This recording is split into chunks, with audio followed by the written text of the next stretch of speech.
El telón y la estrella. Hola oyentes de Radio Sefarad, estamos en la línea telefónica con el comisario de la exposición Houdini, las leyes del asombro, don Miguel Ángel Delgado. ¿Qué tal, Miguel Ángel? Hola, ¿qué tal? Bueno, esta exposición ha empezado el 10 de febrero, va a estar hasta el 28 de mayo en el espacio Fundación Telefónica de la calle Fuencarral 3 de Madrid. ¿Qué es lo que nos podemos encontrar sobre este mago de las ilusiones? Pues es una exposición que va a permitir a todo el mundo que se acerque a ella, pues comprender por qué Houdini es un personaje tan conocido hoy en día. Es decir, no era el único mago que había en su época, y sin embargo es el único cuyo nombre ha llegado hasta nuestros días de una forma absolutamente reconocible. Pues la exposición permite, lo que ofrece es un recorrido por todos los distintos aspectos que contribuyeron a Houdini a hacerle el gran mito que es, y sobre todo permite entender que es un personaje incluso muy influyente en nuestros días. La influencia de Houdini ha llegado a nuestros días y quizá por eso esa sea la explicación de por qué él sigue estando, casi 100 años después de su muerte, sigue estando tan presente. Uh-huh. Bueno, el propio Houdini, más allá de su talento como ilusionista, también es una biografía muy particular la suya, ¿no? Sí. Él aparece en un momento en el que la magia estaba transformándose, el mundo de la magia estaba abandonando la feria, la rareza en la que el mago pues compartía sitio pues con los freaks y con las atracciones más de circo, y se había convertido en un espectáculo de teatro en el que el mago ahora vestía elegante, y era un espectáculo de otro tipo. Houdini sí que pasó por esa etapa de la feria, pasó también, consiguió llegar al teatro, pero lo más curioso es que luego volvió a la calle a hacer grandes números en los que congregaba miles y miles de personas para hacer sus grandes escapes, en los que se tiraba desde un puente al agua fría de un río, o se colgaba de una grúa a 30 metros de altura para escaparse de una camisa de fuerza. Y fue un personaje que siempre buscó la manera de estar en primera línea de la actualidad. Incluso no le importaba ser polémico. Lo que bajo ningún concepto podía permitir era que no se hablara de él, y en ese sentido se convirtió en un personaje que podría existir en nuestros días perfectamente. Uh-huh. O sea, hoy sería una celebrity, ¿no? Desde luego.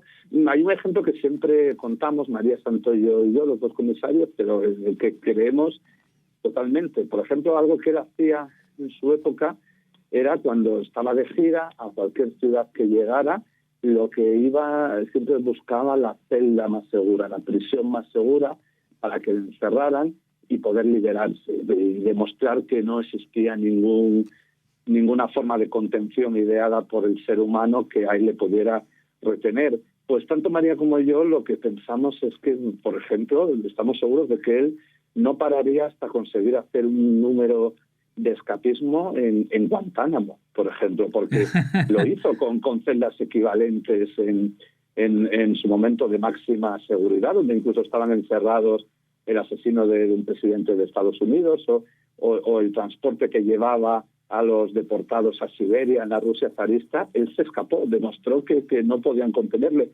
Nosotros estamos convencidos de que no pararía hasta hacer un número, pues ser el primer mago que se escapase de Guantánamo, y además estamos convencidos de que lo conseguiría. Uh-huh.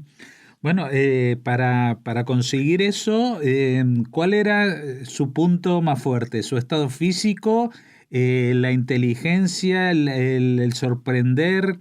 ¿Cuál era el secreto más profundo? Como todo, era una suma de facultades. Desde luego, una increíble forma física. No era algo solamente más o menos estético, más o menos necesario. Era algo imprescindible. Tengamos en cuenta, sin ir más lejos, que, por ejemplo, cuando se zambullía en las aguas de de los ríos de las ciudades, encadenado, tenía que tener una formidable capacidad respiratoria para no ahogarse, era capaz de contener la respiración a unos niveles realmente extraordinarios. Pero también muchos de sus números de escapismo, independientemente de los trucos que pudieran tener, sí necesitaban una enorme destreza física, una enorme capacidad de contorsionarse, de retorcerse y de aplicar fuerza en los momentos adecuados. Pero es cierto que también tenía una enorme inteligencia, una enorme astucia, la forma como diseñaba sus números, por ejemplo, no solo eran sus números, sino también la escenografía, o incluso él dejó escrito que no cualquier cerradura, cualquier grillete, cualquier esposa se podía abrir, o cualquier candado, si uno era capaz de darle un golpe en el lugar adecuado con la fuerza adecuada. Y lo que distinguía a los grandes magos, a los grandes escapistas, era que sabían cómo hacer eso. Es decir, que en ese sentido era algo más de habilidad más que de fuerza física. Evidentemente era una combinación de todas estas capacidades lo que le hizo destacar. Uh-huh. Bueno, y vosotros en la exposición, ¿qué es lo que tenéis para que la gente reviva esas experiencias? Me imagino que no atan al público con cadenas para que sientan lo mismo. No, evidentemente no. Pero aparte de que la exposición permite pues comprender en la medida de lo posible de ese personaje, de dónde viene, todo el contexto en el que sucede. Por ejemplo, hay una parte central, que es la parte de escape, que no es la central por casualidad, es la central porque es el corazón de la propia figura de Houdini, en la que ahí los visitantes pues podrán ver una réplica exacta de la camisa de fuerza que utilizaba él, que es realmente impresionante. Hay que tener en cuenta que la camisa de fuerza se inventa más o menos a la vez que Houdini empieza a hacer sus números, y en ese sentido se convierte en una figura muy, muy, muy simbólica, con lo cual el hecho de que nada más inventarse Houdini demuestre que se puede escapar de ella es algo muy simbólico. Tenemos un audiovisual también que juega con la idea de una experiencia subjetiva del escapar de su número estrella, la celda de tortura acuática. Y en general la exposición, al ir recorriendo los distintos aspectos relacionados con Houdini, sí que invita a que el público se acerque a ellos, pues evidentemente desde un punto de vista histórico, pero también con un ojo puesto en la actualidad y en lo que vivimos hoy en día, porque creemos que es una forma en la que el espectador pues puede hacer más suya la experiencia. Uh-huh. Bueno, nosotros sabemos que Houdini es el nombre artístico, ¿no? Y que se trataba de un judío de Budapest, en realidad. Exacto, su verdadero nombre era Eric Weiss. Al principio de su carrera se puso el nombre artístico de Houdini en homenaje a un mago francés, Robert Houdin, que fue el inventor de la magia moderna, y le añadió una I al final, porque erróneamente pensaba que en francés, si se añade una I al final de Houdin, significaría de Houdin, o sea que le haría como un poco de la estirpe, pero no, él no era así, pero bueno, quedó el nombre de Houdini. De hecho eclipsó al propio Robert Houdin, y efectivamente él era de una familia judía que había emigrado siendo él muy niño a Estados Unidos desde Budapest. Pero es cierto que, como con tantas biografías, era hijo de un rabino que nunca tuvo demasiada suerte a la hora de buscarse, de abrirse camino en Estados Unidos, porque tenía muchas dificultades con el inglés, y eso evidentemente le ponía un problema a la hora de conseguir pues estar frente a una gran comunidad.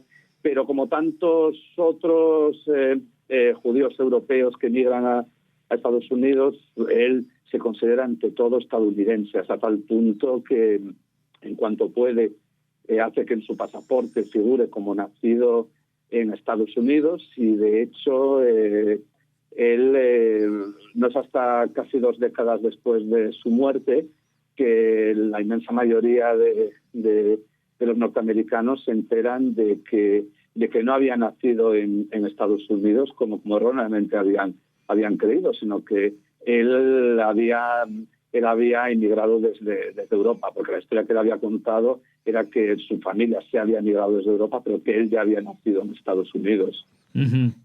Bueno, me imagino que la fantasía que hacía creer a las personas con sus trucos también la aplicó a su propia leyenda, ¿no? Sí. Él fue muy... se dedicó muchísimo, como dices, a hacer una imagen de lo que él admiraba. Por ejemplo, él apenas tuvo estudios y por eso siempre admiró a la gente culta, a los escritores. Siempre procuró acercarse a ellos. Por ejemplo, una de las que más se enorgullecía era de la gran amistad que entabló con Sir Arthur Conan Doyle, el autor de Sherlock Holmes, una amistad que acaba convirtiéndose en una enemistad por toda la polémica con el espiritismo.